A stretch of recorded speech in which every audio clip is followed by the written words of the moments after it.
Ok. Bueno, pues vamos a empezar. Esta mañana hemos empezado un recorrido, ¿no?, en torno a este tema de la fe y la cultura, y lo hemos hecho poniendo sobre la mesa una gran paradoja, llena de tensión.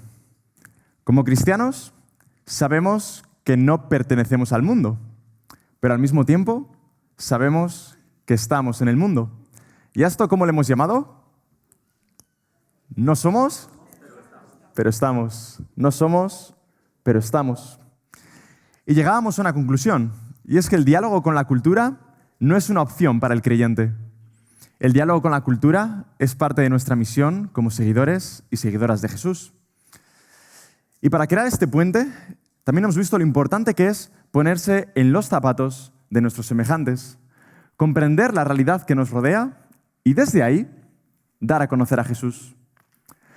Pero esta relación entre fe y cultura siempre tiene que mantener viva esta tensión, ¿no? Esta paradoja. La fe no puede aislarse de la cultura, pero la fe tampoco puede diluirse en la cultura. Y en esta segunda sesión vamos a entrar ya en harina. Vamos a hablar de cómo se ha llevado a cabo esta relación en la historia. De qué manera la fe cristiana ha dialogado con la cultura. Y ya os adelanto, esto es spoiler, que los 4 modelos que vamos a ver en esta tarde, todos ellos tienen una cosa en común. Todos renuncian a la paradoja. Cada uno de estos modelos escoge una cara de la moneda y olvida la otra. Así que tendremos que esperar a la última sesión, la de mañana, para ver cómo mantener viva esta tensión en un sano equilibrio. Y bueno, igual os preguntáis, ¿por qué no hablamos directamente de la opción buena? ¿Por qué nos vas a hablar de 4 opciones que no son las adecuadas? Bueno, a mí me pidieron 3 charlas y si no, solo tendría 2. No, es broma, es broma. Realmente creo que es muy valioso poder conocer estos 4 modelos porque, por un lado, nos van a permitir apreciar lo fácil que es desequilibrar esa tensión, desequilibrar, romper esa paradoja. Y por otro lado, también van a ser una especie de aviso a navegantes. Nos van a recordar la importancia de no conformarnos nunca como iglesia, de no conformarnos nunca con lo que tenemos, de siempre aspirar a seguir avanzando, a reformar, a alcanzar algo nuevo. La importancia de desarrollar un espíritu inconformista, crítico, pero constructivo, en constante renovación. Porque todo aquello que en un momento dado representa una innovación, un cambio, una novedad, tarde o temprano se va a convertir en algo rígido, algo fosilizado, algo inmóvil, sin capacidad para responder al espíritu de nuestro tiempo. Por eso, como iglesia, no podemos conformarnos nunca con la realidad dada. Somos un pueblo de peregrinos, guiados por el Espíritu de nuestro Dios. De la misma forma que el pueblo de Israel peregrinó a través del desierto, ¿no?, guiados por esa Shekinah. Además, como herederos de la Reforma Protestante, ahí tenemos al amigo Lutero, sabemos lo importante que es reformar la iglesia, ¿no? Si alguien sabe lo importante que es reformar la iglesia, es la iglesia protestante, reformada. Pero esta reforma no fue un acontecimiento aislado en el tiempo, algo que ocurrió en el siglo XVI y quedó muy bonito y ahí está en la historia, ¿no? No, la reforma debería ser el estado natural en la comunidad cristiana. Por eso uno de los grandes lemas que surgieron a raíz de la reforma fue este: Ecclesia reformata semper reformanda est. Iglesia reformada, siempre reformándose.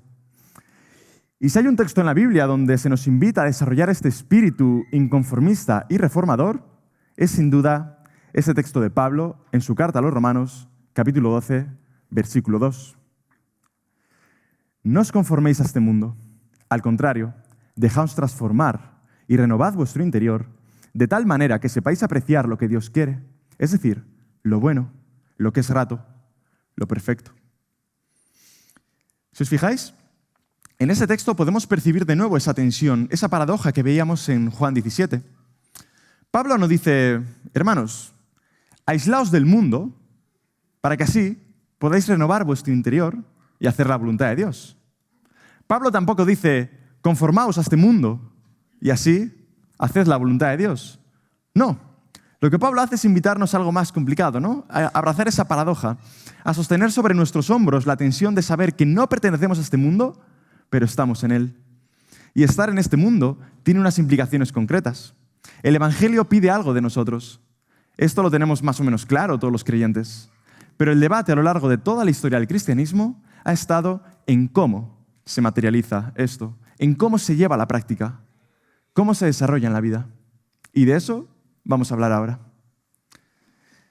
C.S. Lewis, autor de las Crónicas de Narnia, también escribió algunos libros en los que reflexionaba sobre la fe cristiana y la daba a conocer.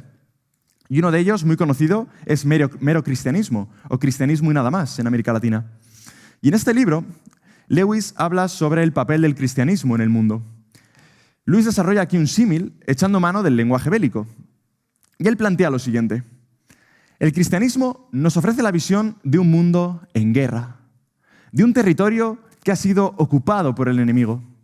El mensaje del Evangelio sería la historia de cómo llegó hasta aquí el verdadero rey, siendo uno más entre nosotros, y de cómo nos convocó a todos para formar parte de una gran campaña de infiltración y sabotaje. Una misión con el propósito de devolver a la humanidad su verdadera identidad. Y creo que es una metáfora interesante que puede dar juego, según cómo se desarrolle la idea. Y una vez más, la cuestión está en el cómo. Sigue estando ahí, ¿no? En el cómo. Y siguiendo esta analogía bélica de Lewis, me gustaría plantear 4 posibles modelos.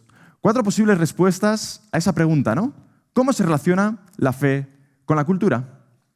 Antes de nada, aclarar que estos modelos no dejan de ser una simplificación de la realidad. Siempre que elaboramos un modelo sobre algo, estamos simplificando la realidad.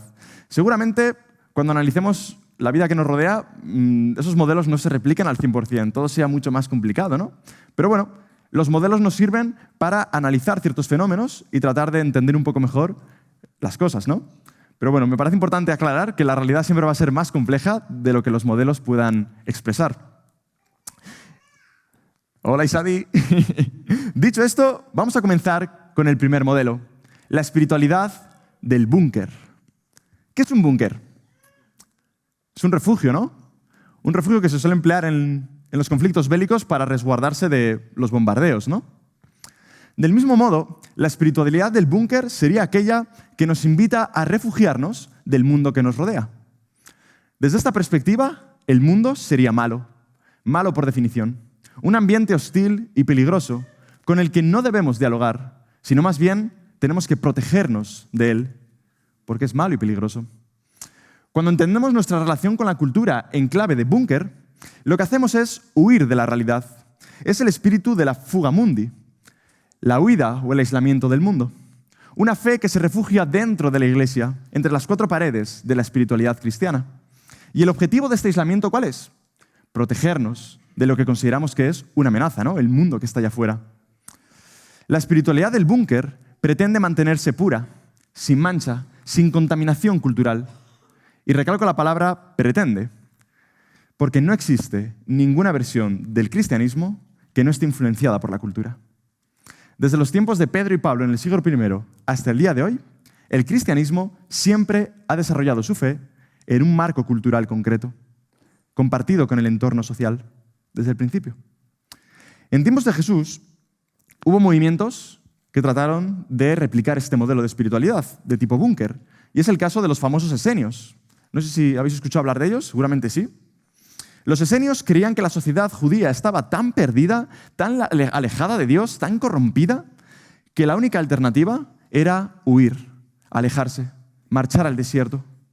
Y allí, lejos del mundo, estos esenios se montaron sus propias comunas espirituales, creyendo que Dios se encerraba allí con ellos.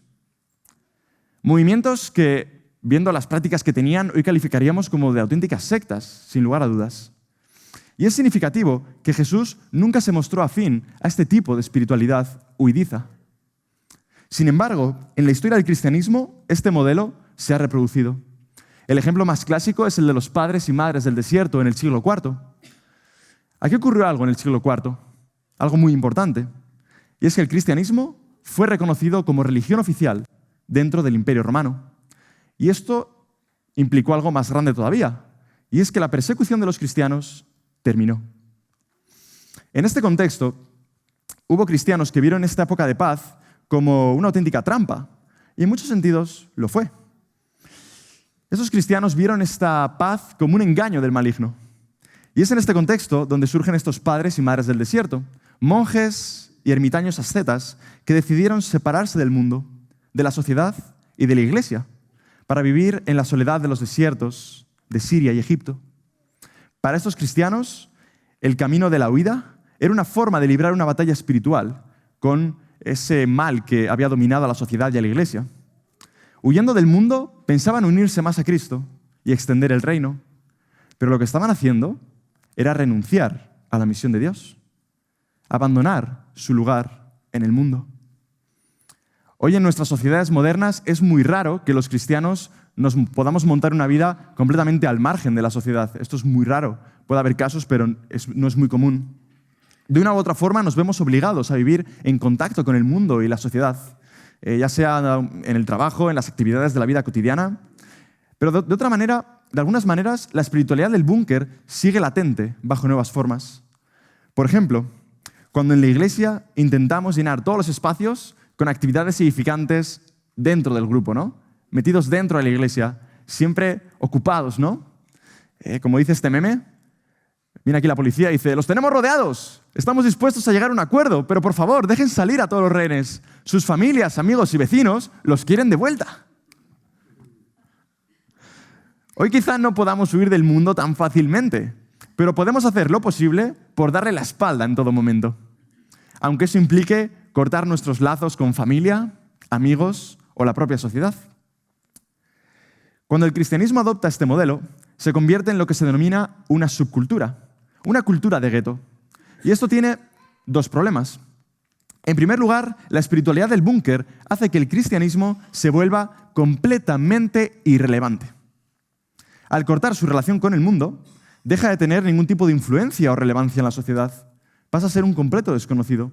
La fe se convierte en un producto de consumo interno, que vive únicamente para sí misma, para engordar, mirándose constantemente el ombligo. Una espiritualidad que se desarrolla exclusivamente entre las cuatro paredes de la iglesia, siempre dentro de las coordenadas de la religión, sin ningún contacto con el mundo. El segundo peligro de la espiritualidad del búnker es que vive de un engaño muy peligroso, porque piensa que su fe es pura, que su fe no tiene condicionantes externos, que su fe no tiene influencias culturales, pero como hemos dicho, esto no existe. La espiritualidad cristiana siempre está mediada por la cultura, y pensar lo contrario es engañarse. De hecho, este fue el principal problema de nuestro amigo Tertuliano, del que hemos hablado esta mañana. Si recordáis, Tertuliano defendía la separación radical entre fe y cultura. Y él creía que su fe era pura y sin mancha, sin azúcares añadidos. Pero cuando analizamos sus escritos, sorpresa, sorpresa, nos damos cuenta de que su fe estaba completamente influenciada por la cultura de su momento. Está llena de filosofía estoica, por ejemplo. Pero él no fue capaz de ver esto. Su gran error fue no reconocer que él también tenía unas lentes tintadas con un color concreto. Que él también era hijo de su tiempo y de su cultura. Tertuliano se creía en posesión de un cristianismo impoluto. Creía que tenía la verdad absoluta revelada del cielo. Y sin embargo, estaba influenciado por la cultura de los pies a la cabeza, como todos. Y esto mismo ocurre en las comunidades de tipo búnker. Creemos que estamos libres de influencias culturales, pero la realidad es todo lo contrario. Estamos empapados. Y aquí ocurre algo muy interesante. En ese tipo de comunidades aparecen rasgos culturales que en la sociedad actual ya han sido superados, pero que en su día fueron la moda del momento. Es interesante esto. En estas comunidades de tipo búnker hay una cultura, pero esa cultura en la sociedad actual ya ha pasado de moda, ha sido superada o reemplazada. Por lo tanto, la iglesia búnker se convierte en una legitimadora de la cultura popular del pasado. Suelen ser iglesias para nostálgicos del pasado, podríamos decir, pero sigue siendo una comunidad influenciada culturalmente. La única diferencia es que la cultura intrabúnker es una cultura que en la sociedad actual hace tiempo que se dejó de seguir, ¿no? Un ejemplo de esto lo vemos con el papel de la mujer en la sociedad, por ejemplo. Hoy en día nuestra sociedad promueve la igualdad de derechos y de oportunidades para el hombre y la mujer. Pero en muchas iglesias se sigue diferenciando entre el rol de la mujer y el rol del hombre. Y esta desigualdad de género se legitima bíblicamente. Evidentemente, Esto siempre se va a adornar con palabras bonitas. Nadie va a llamar a esto desigualdad. Queda mejor hablar de diseño divino. Pero realmente, detrás de esto, hay una cuestión cultural. Y con esas lentes, leemos la Biblia y reforzamos nuestra visión. Por lo tanto, la espiritualidad del búnker, esta subcultura, produce comunidades de tendencia más tradicionalista, aunque no todas las comunidades tradicionalistas son subculturas. Y me explico. Para identificar rápidamente si tu comunidad se ha convertido en una subcultura, solo hay que hacerse una pregunta. Si esa comunidad desapareciera de pronto, si mañana ya no estuviera, ¿alguien la echaría en falta en la sociedad? ¿En el entorno que la rodea? ¿Habría alguien que diría, ostras, ¿y dónde están estos de la calle tal? ¿Habría alguien que echaría en falta a esa comunidad? Si la respuesta es que no, esa comunidad se ha convertido en un gueto, en una subcultura. ¿Y qué ocurre cuando analizamos este modelo del búnker a la luz de la paradoja? De ese no somos, pero estamos. La conclusión a la que llegamos es que la espiritualidad del búnker se ha quedado solo con una idea, que no somos del mundo, pero ha obviado por completo que estamos en el mundo. Aún así, todos los modelos que vamos a analizar apuntan de alguna manera a una buena idea, aunque en el proceso esa idea se echa a perder. Y creo que es una buena costumbre aprender a ver estos matices, a no demonizar las cosas ni desecharlas. Todo tiene algo que enseñarnos. Y en este caso, el modelo del búnker nos enseña una gran virtud. Nos recuerda que el mensaje del Evangelio es otra cosa, algo especial y único en el mundo, y no debe perder su esencia. Este modelo, con todas sus imperfecciones, apunta a una idea: la unicidad del Evangelio, el carácter único del Evangelio. Y esto es bueno y verdadero. Hasta aquí el búnker. Ahora vamos a salir al exterior y vamos a correr hasta las trincheras. Pero antes un poquito de agua.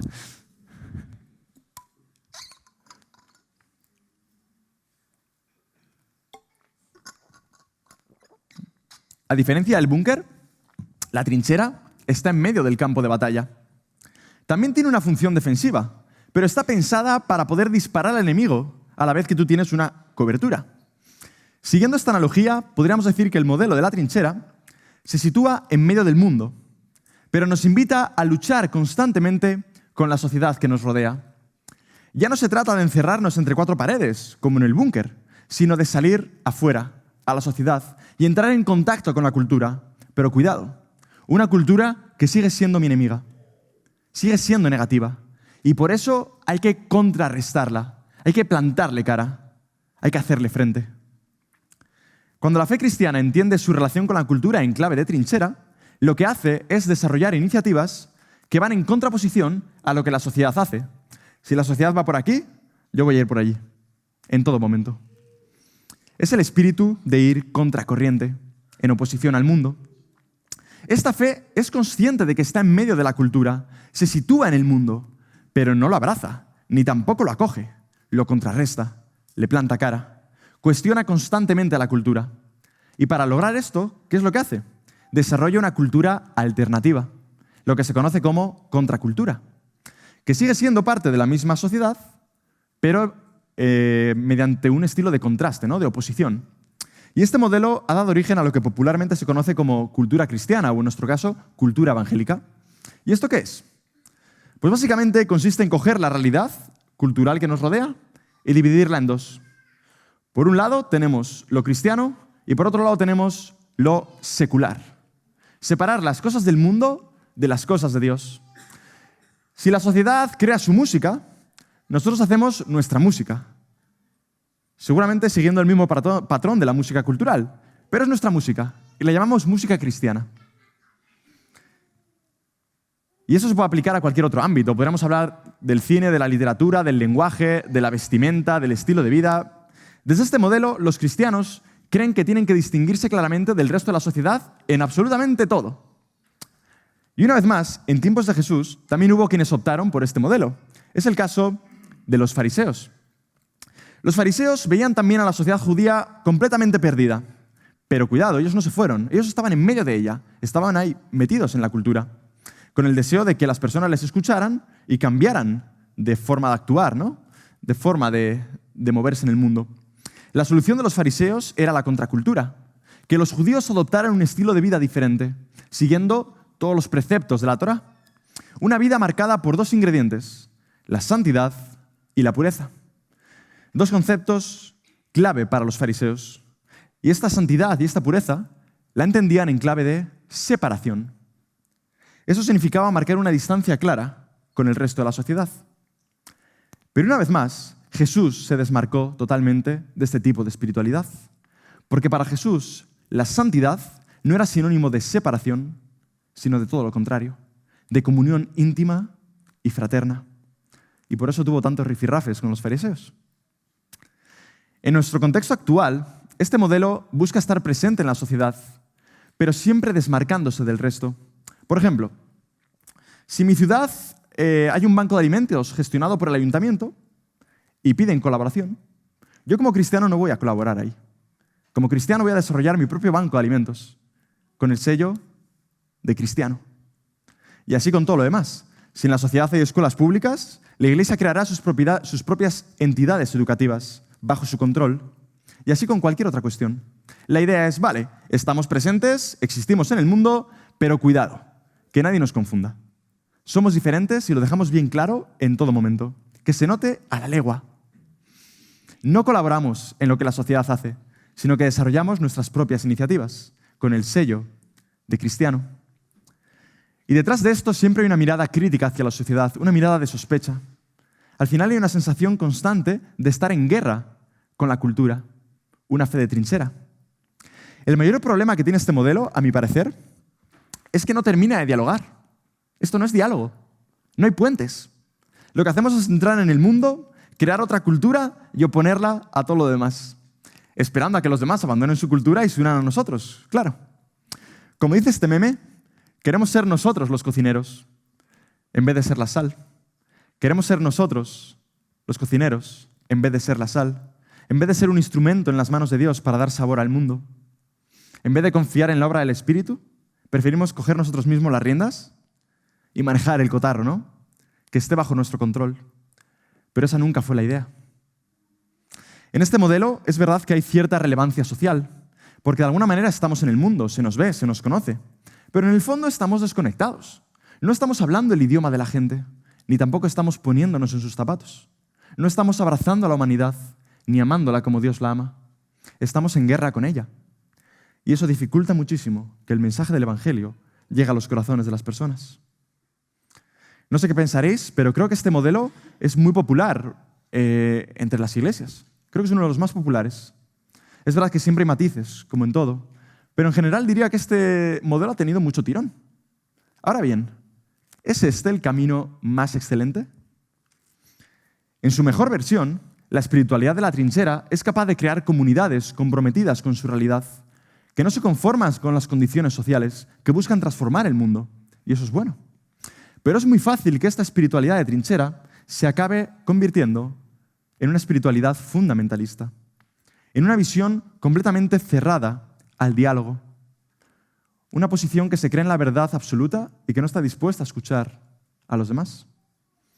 Si lo analizamos a la luz de la paradoja, podemos decir que el modelo de la trinchera pareciera asumir ambas realidades, el no somos, pero estamos. El problema es que enfatiza tanto el no somos que al final lo de que estamos en el mundo pues casi ni se lee, ¿no? Casi ni se lee. Con todo, de este modelo también podemos extraer una gran virtud, porque este modelo nos recuerda que el Evangelio no se puede conformar con el espíritu de la época. Los cristianos deberíamos ser inconformistas transformados, como dijo Martin Luther King, y recuperar esa mirada profética que nos invita a resistir el mal y a denunciar la injusticia en el mundo. Por lo tanto, si este modelo apunta a una buena idea, es sin duda al inconformismo del Evangelio. Hasta aquí la trinchera. Vamos a seguir avanzando. Ya no nos vamos a lanzar directos a la conquista. Vamos a conquistar el mundo.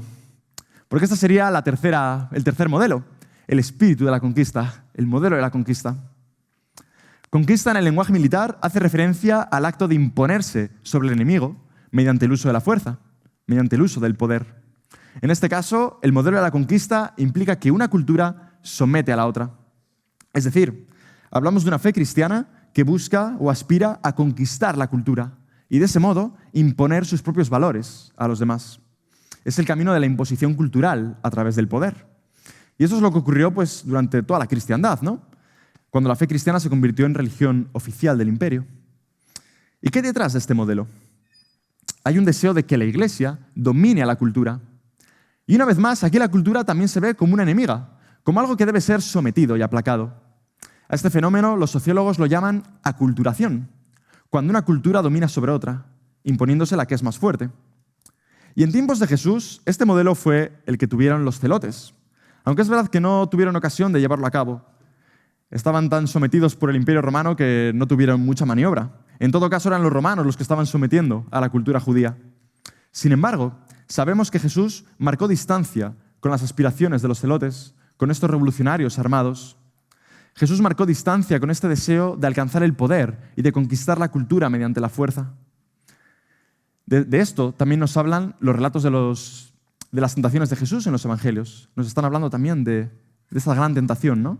De conquistar el mundo a la fuerza. Y a veces quizá podríamos pensar que se solucionarían muchos problemas si de pronto el cristianismo fuera el que liderara la agenda cultural de nuestra cultura, de Occidente. Pero la historia de la Iglesia nos demuestra que esto nunca acaba bien. En el año 313, el Imperio Romano dejó de perseguir a la Iglesia. En el año 380, unos 70 años después, el cristianismo se convirtió en la religión oficial del Imperio Romano. Y solo tuvieron que pasar 5 años, para que la Iglesia condenara a muerte a otro creyente por una cuestión teológica. 5 años.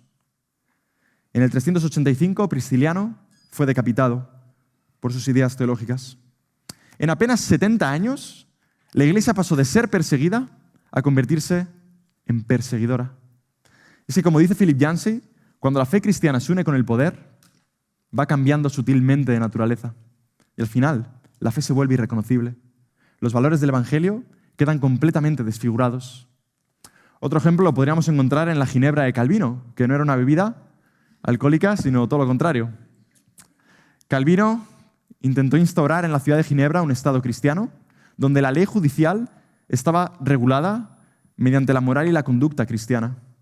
Los ciudadanos tenían la obligación de llevar una vida cristiana. Se prohibieron los bailes, la música popular, los espectáculos, el teatro. Se cerraron las tabernas. Todos debían comportarse como buenos cristianos, según entendía Calvino, lo que era un buen cristiano, ¿no? Y todo esto bajo pena legal. En ese momento, un español llamado Miguel de Servet estaba huyendo de la Inquisición y fue a Ginebra esperando encontrar allí un refugio, pero se topó con Calvino. Tuvieron una discusión teológica y Calvino lo denunció. Lo denunció por herejía y Miguel fue sentenciado a muerte. Y finalmente murió en la hoguera. Como ilustra esta imagen, la aspiración al poder, el camino a la conquista, nunca sale gratis, aunque se haga con las mejores intenciones. Porque detrás de este camino siempre hay víctimas. Siempre hay víctimas.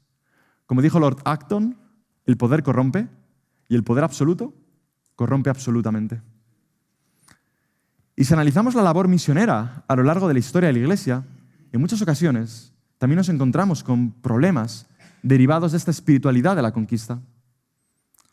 En el siglo XV, cuando la Iglesia Católica envió a sus misioneros portugueses a la India, los indios que se convertían al cristianismo tenían que cambiar de nombre y recibir un nombre cristiano, porque sus nombres estaban asociados a las divinidades del lugar, y eso era idolatría, no se podía consentir.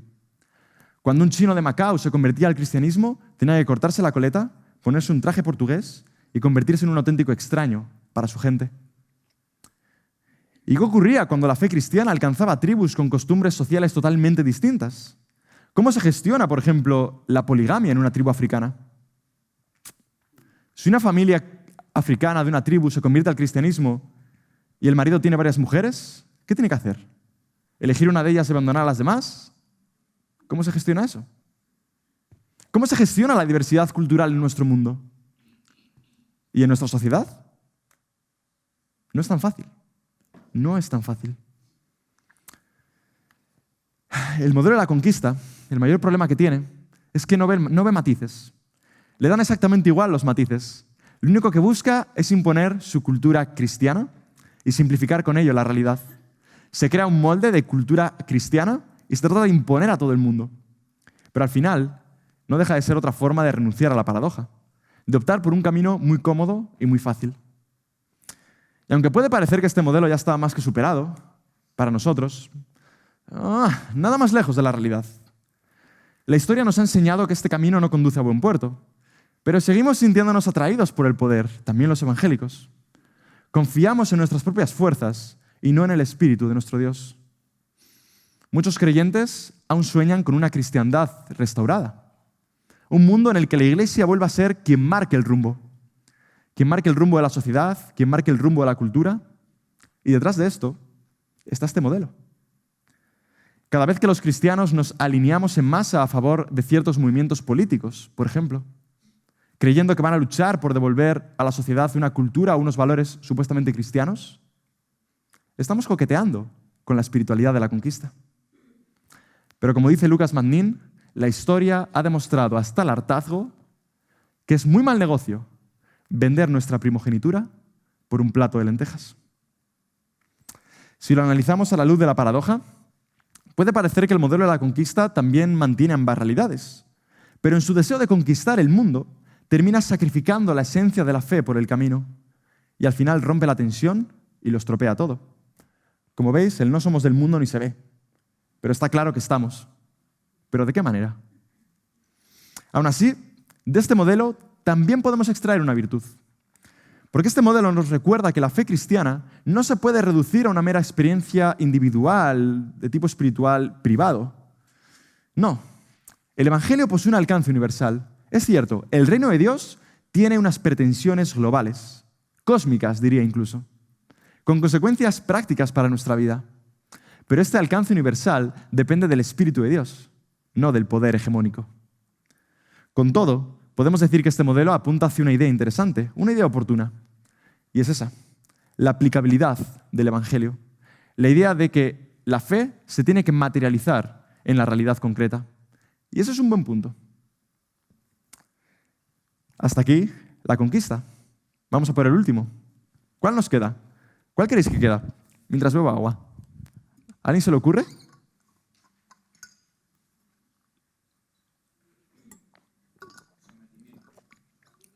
¿Sometimiento? ¿Asimilación? Buena, asimilación.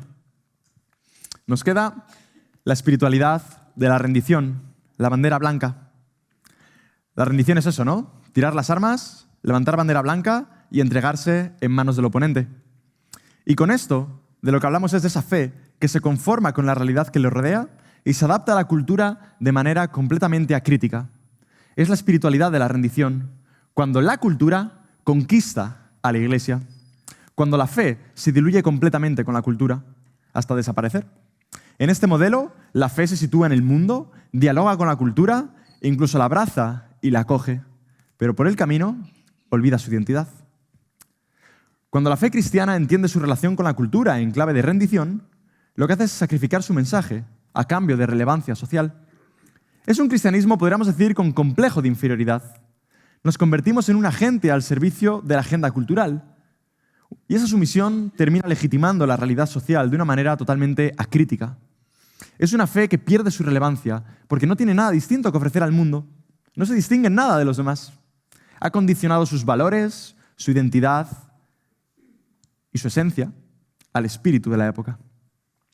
En tiempos de Jesús, este modelo fue el de los saduceos, esas personas que gestionaban el templo de Jerusalén. Esos hombres eran aliados del poder de Roma y no tenían ningún interés en criticar la realidad social de su época. No tenían ningún interés en criticar la opresión que sufría el pueblo judío. Se habían convertido en una clase muy acomodada, al servicio de ese imperio. Mantenían los rituales religiosos, parecía que todo era bonito y perfecto, pero realmente esa maquinaria religiosa estaba vacía de contenido. Los valores de la Torá se habían sacrificado por otros intereses más terrenales. Y ya sabemos lo que Jesús pensaba sobre ese tinglado que se habían montado en el templo. En la historia del cristianismo, este modelo también se ha repetido en varias ocasiones. Y el ejemplo más característico quizá lo podamos encontrar en la Alemania del siglo XX. Durante varios siglos, el cristianismo alemán dialogó profundamente con su cultura, se comprometió con ese diálogo. Cuando llegó el siglo XIX, en la sociedad alemana reinaba un optimismo brutal en el progreso de la humanidad. Se creía que la razón nos iba a llevar a los seres humanos al progreso absoluto. Y Alemania iba a ser el motor que guiaría a la humanidad hacia ese progreso. En este caldo de cultivo, el protestantismo alemán sintonizó completamente con la cultura. Y es aquí donde surge la llamada teología liberal, un enfoque de la fe que era completamente racionalista y que legitimó estas aspiraciones culturales de Alemania en sintonía con ese espíritu. Poco a poco, la fe alemana fue sacrificando sus valores, fue sacrificando su identidad para diluirse en la cultura. Así que cuando en el siglo XX apareció un hombre con un movimiento político que proclamaba la superioridad de la raza alemana, tanto la cultura como la mayor parte de la Iglesia dijeron amén. Y ya sabemos cómo acabó la historia, ¿no? Porque la Iglesia alemana hacía ya mucho tiempo que había renunciado a su propia identidad, salvo honrosas excepciones, que también las hubo. Y cuando la tormenta llegó, ya no había herramientas. Ya no había herramientas para plantear una oposición, o mejor dicho, una alternativa a lo que se estaba proponiendo. El monstruo ya había sido creado. El mayor problema de este modelo, de la rendición, es que olvida el carácter único del Evangelio. En ese diálogo y en ese compromiso con la cultura, termina fundiéndose con ella hasta tal punto que se pierde su esencia, pierde ese carácter cristiano por el camino. Hoy día, en nuestro contexto, podríamos decir que el modelo de la rendición afecta más a comunidades con un enfoque más progresista. Comunidades que dialogan comprometidamente con su cultura, pero que en la búsqueda de relevancia terminan renunciando a la esencia de su fe. En su mejor versión, este modelo produce comunidades dialogantes, constructoras de puentes entre fe y cultura. Pero tarde o temprano, esta espiritualidad termina asumiendo las modas de la época, cediendo ante la presión de lo políticamente correcto, renunciando a la verdad del Evangelio en pro de la relevancia social. A la luz de la paradoja, podríamos decir que este modelo abraza plenamente la idea de estar en el mundo, pero se olvida de que no somos del mundo, y con ello se rompe la paradoja una vez más. Aún así, este modelo también nos ofrece una gran virtud, y es que nos recuerda la necesidad de dialogar con la cultura, de que la fe se haga entendible, comunicable, traducible. Una fe encarnacional que se encarna en cada contexto. Si este modelo apunta hacia una buena idea, es sin duda la comunicabilidad del Evangelio. La comunicabilidad del Evangelio. Y bueno, este sería ya el último de los modelos. Hemos visto ya los 4: búnker, trinchera, conquista y rendición. ¿Y qué conclusión podemos sacar de esto? Como vemos, la cosa no es nada fácil. La cosa no es nada fácil. De una u otra forma acabamos traicionando el Espíritu de Jesús, desequilibrando esa bella paradoja, ¿no? Ese no somos, pero estamos. Cuando tenemos un exceso de identidad, cerramos filas ante la cultura, como ocurre en el búnker y en la trinchera. Cuando tenemos un exceso de relevancia, acabamos cerrando filas ante la esencia de la fe. Es el caso de la conquista y de la rendición. Pero a pesar de eso, cada uno de estos modelos nos ha permitido extraer una idea valiosa. La unicidad del Evangelio, en el caso del búnker, el inconformismo, en el caso de la trinchera, la aplicabilidad, en el caso de la conquista, y la comunicabilidad, en el caso de la rendición. Por lo tanto, si existe una alternativa a estos 4 modelos, tiene que ser capaz de unir estas 4 ideas en un bello equilibrio. Así que volvemos a la misma pregunta. ¿Cómo vivir la fe en diálogo con la cultura? Si somos honestos, debemos reconocer que no hay una única respuesta. No hay una única respuesta. En cada contexto, los cristianos tenemos que hacernos esta pregunta y tratar de responderla manteniendo viva esa paradoja, esa tensión de la que hemos hablado. Y en medio de nuestra confusión, creo que el consejo del apóstol Pablo sigue siendo muy importante. No os conforméis a este mundo. Al contrario, dejaos transformar y renovad vuestro interior, de tal manera que sepáis apreciar lo que Dios quiere, es decir, lo bueno, lo que le es grato, lo perfecto. Por eso es tan necesario que la Iglesia se renueve y se reforme constantemente, pues es la forma de no conformarse a este mundo, de diferenciar la esencia del Evangelio de sus adherencias culturales. Aspectos culturales que siempre van a estar ahí, la idea no es desecharlos, pero hay que ser consciente de ellos para no mezclarlos, para saber diferenciar la esencia de lo secundario, ¿no? Porque siempre estaremos tentados a romper la tensión, a desequilibrar la balanza hacia un lado u otro, pero la clave está en mantener el equilibrio, para que la paradoja siga viva y para que el Espíritu de Dios se pueda mostrar en este mundo y obrar a través de su iglesia. Creo que si hay una brújula con la que los cristianos podemos navegar en este mundo, es sin duda el Evangelio, la palabra de Dios hecha carne, Jesús.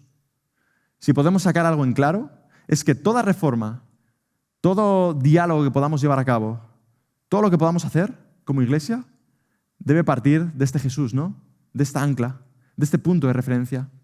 De alguna manera, todo empieza y todo acaba en Jesús. Y así va a ser también en estas sesiones. Por eso mañana acabaremos hablando de Jesús, como esta mañana hemos empezado también hablando de la oración de Jesús. Mañana, en la última sesión, iremos al Evangelio, iremos a Jesús y en sus palabras descubriremos una alternativa a estos 4 modelos. Una alternativa que creo que es verdaderamente significativa. Ese equilibrio perfecto para estar en el mundo sabiendo que no somos del mundo.